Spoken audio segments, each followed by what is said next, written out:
안녕하세요. 저는 이번에 유아특수로 세종 초수 차석으로 합격한 합격생입니다.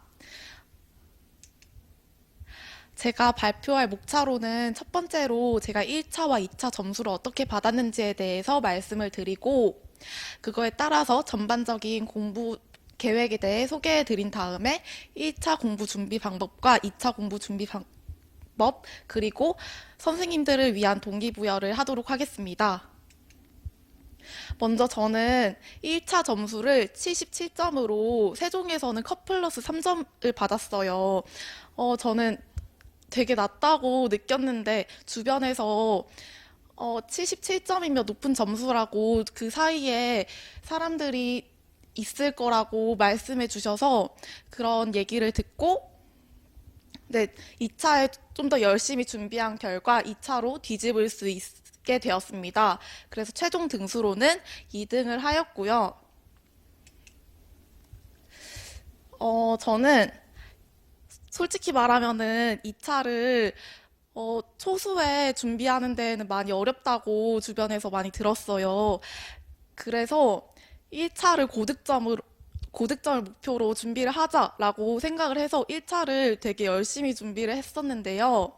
먼저 1월부터 5월까지는 이동건 강사님의 기본이론 강의를 수강하고 강의를 들으면서 기출도 동시에 미루지 않고 풀고 그리고 희소 샘플러스 홈페이지에서도 퀴즈를 내주세요. 그 퀴즈도 중간중간 푸는 시간을 가지고 그 외의 시간으로는 두 문자어 청킹을 활용해서 공부하고 반복해서 훑었습니다. 이때 5월에는 교생 실습 기간이 있었는데 교생 실습 기간에도 미루지 않고 강의를 주말에 듣고 기출도 중간중간 풀었던 것 같아요. 그리고 청킹을 활용하고 반복 풀기 같은 경우에는 교생을 나가면서 뭐 버스 타는 시간에 이런 암기하는 시간을 시간을 가졌습니다. 그리고 6월부터 9월까지는 본격적으로 제대로 된 암기하는 시간을 가졌는데요. 동건 선생님 강의에서 연습 문제도 따로 풀어주시니까 그것도 함께 연습 문제를 풀고 백지 인출로 제가 빈 종이에다가 완전 깜지 쓰듯이 이렇게 백지 인출로 암기를 하고 저는 스터디를 제일 많이 활용했어요. 그래서 문제내기 스터디랑 뽀개기 스터디를 활용을 했는데 이거는 다음에 알려드리도록 하겠습니다. 그리고 11월부터 1월까지는 2차를 본격적으로 준비를 하였습니다. 앞서 설명드린 두 문자와 청킹 활용은 보시다시피 놀이 부분에서 첫 번째 사진에서는 제가 카페에 다른 선생님들이 올려주신 청킹 활용 방법을 이렇게 써서 읽고 그거를 외우는 시간을 가졌습니다. 그리고 두 번째 사진은 제가 네, 두 문자어를 딴 건데요. 뭐 예를 들어 펠리그리니로 예를 들자면은 뭐 펠리 신사가 뭘 물었어 이렇게 하면은 여기 앞 글자를 따서 이렇게 외울 수 있다는 거를 보여드리고 싶습니다. 그리고 다음으로는 백지 인출을 어떻게 했는지에 대해서 설명드리겠습니다. 저 같은 경우에 백지 인출은 인출 주기를 정하는 게 가장 중요하다고 생각이 들었어요. 그래서 에빙하우스의 망각 곡선에 따라서 간격 효과가 있는데 뭐 오늘 암기했던 거를 내일 보고 그리고 일주일 뒤에 보고 한 달 뒤에 보는 식으로 이렇게 스케줄표에 숫자가 적혀 있어요. 숫자대로 뭐 여기에 보시다시피 26일에 외웠던 거는 또 40일에 외우고 이런 식으로 암기를 하고 이렇게 인출을 하였습니다. 그리고 다음으로 문제내기 스터디랑 뽀개기 스터디를 어떻게 하는지에 대해서 설명드리겠습니다. 문제내기 스터디는 네이버 밴드를 활용해서 활용을 했는데요. 이때 스터디원 분께서 엄청난 계획형인 대문자 제이셨어요. 그래서 그 스터디원 분께서 어떤 문제를 낼지 하루하루 내야 될 문제를 알려주셨고, 그거에 따라서 저는 문제를 냈습니다. 문제를 내도 보통 다른 분들께서는 그냥 기본적인 개념이라든지 정의를 말하라라는 문제를 내기도 했는데, 저 같은 경우에는 활용을 하는 게 가장 중요하다고 생각이 들어서 이렇게 두 번째 문제 보시면은 미술 부분에서 제가 네이버에서 그냥 그림을 가져와서 이 그림이 미술 표현의 어떤 단계냐, 어떤 형태냐 이런 거를 물어보는 문제를 냈습니다. 그리고 뽀개기 스터디 같은 경우에는 줌으로 이렇게 서로 얼굴을 보여주고 만나서 문제를 내는 스터디였는데요. 이때 정의를 술술 말하는 게 많이 어려워요. 그렇기 때문에 저는 키워드 중심으로 여기 빨간색 표시된 것처럼 고정성, 가변성 이런 식으로 키워드 중심으로 외워서 스터디에서 술술 말하는 식으로 했습니다.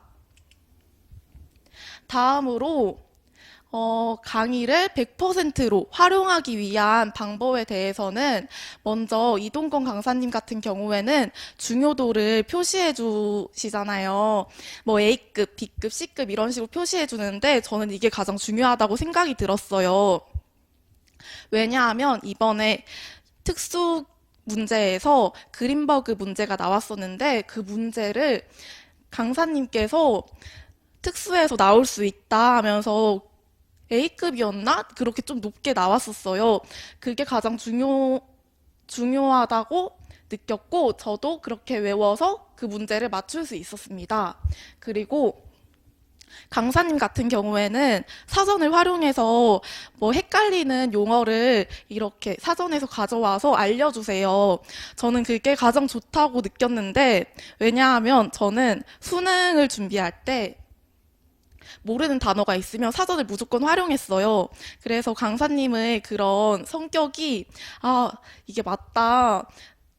나랑 정말 맞는 강사님이다라고 느껴서, 네, 이런 사전을 활용하는 거를 적극 추천드리고, 강사님 카페에 참고 자료도 많이 올려주세요. 모르는 게 있으면 참고 자료를 보는 것이 강의 활용할 때 도움이 될 것 같고요. 그리고 모르는 게 있으면 마지막으로 찾아보다가 안 됐을 때는 카페에 질문을 남기면은 답변도 해주시니까 이런 점을 활용한다면은 최종 합격까지 쉽게 갈 수 있지 않을까라고 생각합니다. 그리고 다음으로 2차 준비를 어떻게 했는지에 대해서 말씀드리겠습니다. 저 같은 경우에는 유아 특수지만 일반 유아 기출도 보았어요. 뭐 면접에서 이번에 놀이와 관련된 문제가 나왔었는데 저는 이거를 다른 분들은 약간 좀 패닉이 왔다고 하셨는데 저는 이게 그냥 빨리 풀려고 할 수 있었던 이유가 이런 일반 유아 기출에도 놀이 부분이 나오니까 이런 점이 익숙하지 않았나라고 생각이 듭니다. 그리고 두 번째로는 이때도 스터디를 적극적으로 활용하는 점이 가장 좋다고 느낍니다. 스터디를 활용해서 저는 좋았던 점이, 수업 실험 때 제가 사실 만점을 받았는데, 그때 스터디원 분께서 저희 같은 경우에는 협력 교수를 이렇게 써요. 협력 교수를 쓸 때, 어떤 선생님께 이렇게 부탁드립니다 하고 마지막에 화이팅! 이런 식으로 하면은, 면접관들이 좀 좋게 보시더라고요. 그래서 그런 점도 스터디를 통해서 많이 배울 수 있고, 세 번째로는 현직 선생님께 피드백을 받아서 저는 좋았던 것 같습니다. 저는 8분의 선생님께 피드백을 받았는데요. 그 선생님을 통해 제가 수업 실현에서 만점을 받을 수 있지 않았을까라고 생각이 듭니다. 그리고 앞서 말씀드린 것보다 가장 중요하다고 생각하는 거는 자신감이라고 생각합니다. 물론 문제를 볼 때 조건을 채우고 하는 것도 매우 중요하지만 저는 솔직히 조건을 애매하게 채운 것도 있다고 느꼈어요. 근데 만점을 받은 거면은 그만큼 자신감이 있지 않았을까라고 생각이 듭니다. 끝으로 저는 선생님들께 동기부여를 해드리고 싶습니다. 과거의 나에게 부끄럽지 않기라는 말인데요. 저는 이 말을 상기하면서 1년을 보냈습니다. 저는 어릴 때부터 좀 멋진 사람이 되어야지라는 큰 꿈을 가지고 있었어요. 그래서 지금 내가 초라하더라도 임용고시에 합격하고 떳떳한 사람이 되자라는 생각을 해왔습니다. 그래서 열심히 1년 동안 준비해서 그런 간절함을 통해 합격의 기쁨을 누릴 수 있게 되었습니다. 선생님들도 이런 간절한 마음으로 1년을 보내신다면 최종 합격의 기쁨을 누릴 수 있게 될 것입니다. 감사합니다.